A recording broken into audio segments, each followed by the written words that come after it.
Hello everyone, welcome to Technestor. নতুন করে Windows setup করার পরে কি কি করা প্রয়োজন, কি কি সফটওয়্যার মাস্ট বি থাকা দরকার এবং এই সফটওয়্যারগুলো কিভাবে ডাউনলোড করে ইনস্টল করবেন, এই সব কিছু নিয়েই আজ এই ভিডিও। আই বিলিভ আপনি যদি এই ইনস্ট্রাকশনগুলো ফলো করেন তাহলে অনেক বছর আপনার কম্পিউটারটি সেফলি এবং স্মুথলি রান করতে পারবেন কোনো প্রকার প্রবলেম ছাড়া। তো চলুন শুরু করা যাক। উইন্ডোজ ইনস্টল করার পরে প্রথমেই আপনাকে যে কাজটি করতে হবে সেটি হচ্ছে উইন্ডোজটি আপডেট করে নেওয়া। ইনিশিয়ালি আমরা যে উইন্ডোজটি সেটআপ করি সেটি রিয়েল টাইম আপডেটেড না, সো আপনি যদি উইন্ডোজটি আপডেট করে নেন তাহলে এর সাথে সিকিউরিটিটাও আপডেট হবে এবং ড্রাইভারগুলো প্রপারলি আপডেটেড থাকবে। আর যদি আপনি মনে করেন আপডেট পরে করবেন তাহলে একটি সময় গিয়ে দেখবেন কোনো ইম্পর্টেন্ট কাজের সময় এটি হ্যাং করবে এবং ফোর্সফুলি আপনাকে দিয়ে আপডেট করাবে। সো আমার মতে সেটআপ করার পরেই উইন্ডোজটি আপডেট করে নেওয়া better. Windows activate. Windows install করার পরে দ্বিতীয় যে কাজটি করতে হবে সেটি হচ্ছে উইন্ডোজটি অ্যাক্টিভ করে নেওয়া। উইন্ডোজটি অ্যাক্টিভ করা ছাড়া আপনি প্রয়োজনীয় অনেক কাজ করতে পারবেন না, যেমন থিম চেঞ্জ করা, ডেস্কটপ আইকন সেট করা এবং আরো এমন অনেক কিছু। সো প্রথমেই আপনাকে উইন্ডোজটি অ্যাক্টিভ করে নিতে হবে। প্রোডাক্ট কি অথবা সাবস্ক্রিপশন চার্জ ব্যতীত এই উইন্ডোজটি অ্যাক্টিভ করতে পারবেন না, বাট ফ্রিতেও উইন্ডোজটি অ্যাক্টিভ করা পসিবল। আপনি যদি চান লিগ্যাল এবং সম্পূর্ণ ফ্রিতে কিভাবে উইন্ডোজ অ্যাক্টিভ করবেন সেটি দেখার জন্য ভিডিও ডেসক্রিপশনে লিংক দেওয়া আছে, সেটি ব্রাউজ করে দেখে নিন। Specific driver update. কিছু কিছু সময় স্পেসিফিক ড্রাইভারগুলো আপডেট করে নেওয়া জরুরি। ইউজুয়ালি উইন্ডোজ আপডেট করার পরে অটোমেটিকলি সবগুলো ড্রাইভার আপডেটেড হয়ে যায়, বাট তারপরে স্পেসিফিক কিছু ড্রাইভার আছে যেগুলো স্মুথ পারফরমেন্স পাওয়ার জন্য ম্যানুয়ালি সেটআপ করে নিতে হয়, যেমন চিপসেট ড্রাইভার, গ্রাফিক্স ড্রাইভার, এরকম অনেক কিছু। গ্রাফিক্স ড্রাইভার সেটআপ করার জন্য আপনি যদি এনভিডিয়া গ্রাফিক্স কার্ড ইউজ করেন তাহলে এনভিডিয়া ওয়েবসাইট থেকে জিফোর্স এক্সপিরিয়েন্স নামে একটি সফটওয়্যার আছে, সেটি দিয়ে করতে পারবেন। আর যদি এএমডি গ্রাফিক্স কার্ড ইউজ করেন তাহলে এএমডি রেডিয়ন গ্রাফিক্স কার্ডের জন্য সফটওয়্যার আছে, সেটি দিয়ে করতে পারবেন। এছাড়া এক্সট্রা কোনো ডিভাইস ইউজ করলে, যেমন প্রিন্টার, স্ক্যানার বা অন্য কোনো কিছু, তাহলে সেই ডিভাইসের ড্রাইভারগুলো ম্যানুয়ালি ইনস্টল করে নিলে বেটার পারফরমেন্স পাওয়া যাবে।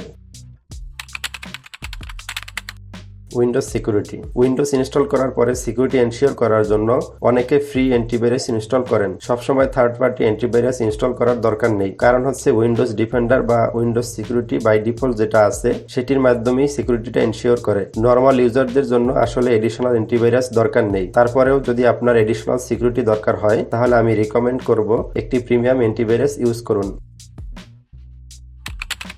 Data backup and recovery. Data backup খুবই গুরুত্বপূর্ণ একটি টাস্ক। কখনো যদি আপনার কম্পিউটার ভাইরাস বা র্যানসমওয়্যার অ্যাটাক হয় তাহলে আপনার ডাটা লস হওয়ার সম্ভাবনা আছে, বিকজ র্যানসমওয়্যার অ্যাটাক হওয়া ফাইল ডিক্রিপশন কি ছাড়া রিকভারি করা সম্ভব না। সো আমি রিকমেন্ড করব এডিশনাল কোনো ড্রাইভ বা ক্লাউডে ডাটা ব্যাকআপ আছে সেটি এনশিওর করুন। এছাড়া যদি কোনো কারণে আপনার ডেটা ভুলক্রমে ডিলিট বা ফরম্যাট হয়ে যায় তাহলে সেই ডাটা কিভাবে রিকভারি করবেন সেটি দেখার জন্য ভিডিও ডেসক্রিপশনে লিংক দেওয়া আছে, সেটি ব্রাউজ করে দেখে নিন। Must needed software. এখন দেখাবো ইনস্টল করার পরে প্রয়োজনীয় কিছু সফটওয়্যার যেগুলো মাস্ট বি আপনার কম্পিউটারে থাকা দরকার। Google Chrome. ব্রাউজার ওপেন করে সার্চ করুন গুগল ক্রোম। ডাউনলোড ক্রোমে ক্লিক করে ডাউনলোড করুন। এরপর ডাউনলোড করা ফাইলটি ইনস্টল করুন।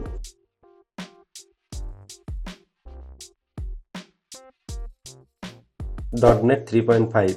এরপর আবার ব্রাউজারে চলে যান এবং সার্চ করুন .NET 3.5। মাইক্রোসফটের পেজে ক্লিক করে ওপেন করুন, দেন ডাউনলোডে ক্লিক করে ফাইলটি ডাউনলোড করুন।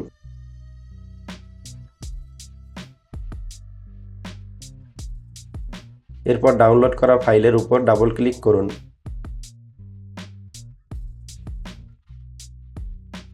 Download and install this feature click করে রিকোয়ার্ড ফাইলগুলো ইনস্টল করুন।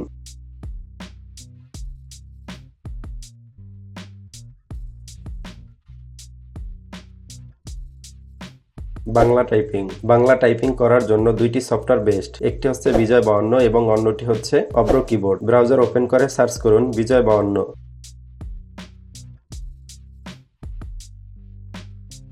এবং বিজয় 52 ডাউনলোড ক্লিক করুন। দেন ফ্রি ডাউনলোড ক্লিক করে ফাইলটি ডাউনলোড করুন।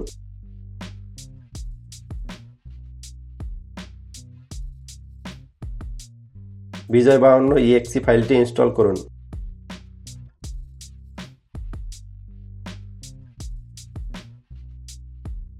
দেন স্টার্ট মেনুতে ক্লিক করে বিজয় ওপেন করুন।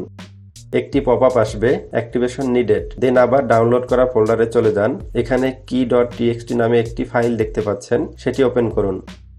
দেন স্ক্রলিং করে নিচে আসলে কি দেখতে পাবেন। এই কিগুলো কপি করে অ্যাক্টিভেশন কোডে পেস্ট করুন।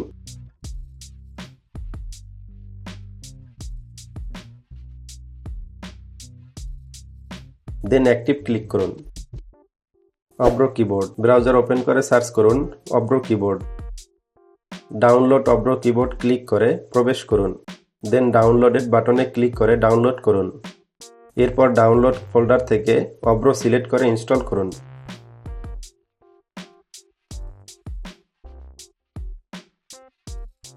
মাইক্রোসফট অফিস হচ্ছে সবথেকে ইম্পর্ট্যান্ট একটি সফটওয়্যার যেটি সবার কম্পিউটারে ইনস্টল থাকা দরকার। মাইক্রোসফট অফিস একটি পেইড সফটওয়্যার, এর সাবস্ক্রিপশন নিয়ে এটি ইউজ করতে পারবেন। বাট আপনি যদি চান মাইক্রোসফট অফিস ফ্রিতে এবং লিগ্যাল ওয়েতে ইনস্টল করে অ্যাক্টিভ করবেন, তাহলে ভিডিও ডিসক্রিপশনে লিংক দেওয়া আছে, সেটি ব্রাউজ করে দেখে নিন কিভাবে মাইক্রোসফট অফিস ইনস্টল এবং অ্যাক্টিভ করবেন। নিনিট হচ্ছে এমন একটি ওয়েবসাইট যেখান থেকে মাল্টিপল অ্যাপস জাস্ট ওয়ান ক্লিকে ডাউনলোড করে ইনস্টল করতে পারবেন। এখানে আপনার প্রয়োজনীয় অনেক সফটওয়্যার পাবেন ফ্রিতে। যে সফটওয়্যারগুলো দরকার সেগুলো সিলেক্ট করে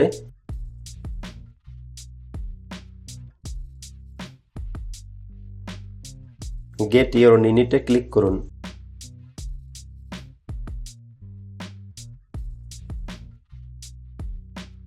দেন ডাউনলোড ফোল্ডারে গিয়ে ফাইলটি ইনস্টল করুন।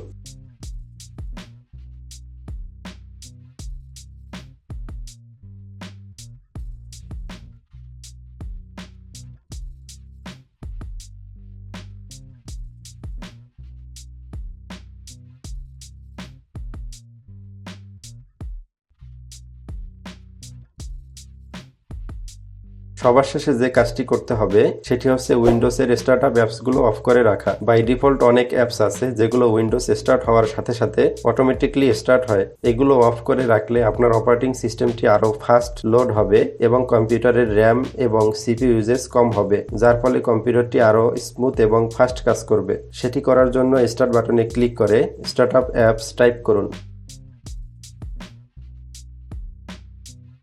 দেন যে অ্যাপস অটো স্টার্ট হওয়ার দরকার নেই সেগুলো অফ করে রাখুন। আপনি যদি এই কাজগুলো প্রপার ওয়েতে করতে পারেন তাহলে আপনার কম্পিউটারটি অনেক স্মুথ এবং ফাস্ট কাজ করবে এবং কোনো প্রকার প্রবলেম ছাড়া দীর্ঘদিন ইউজ করতে পারবেন। ভিডিওটি আপনার জন্য হেল্পফুল হলে টেকনেস্টর চ্যানেলটি সাবস্ক্রাইব করুন। সো আজ এখানেই শেষ করছি, দেখা হবে নতুন টেক ভিডিওতে।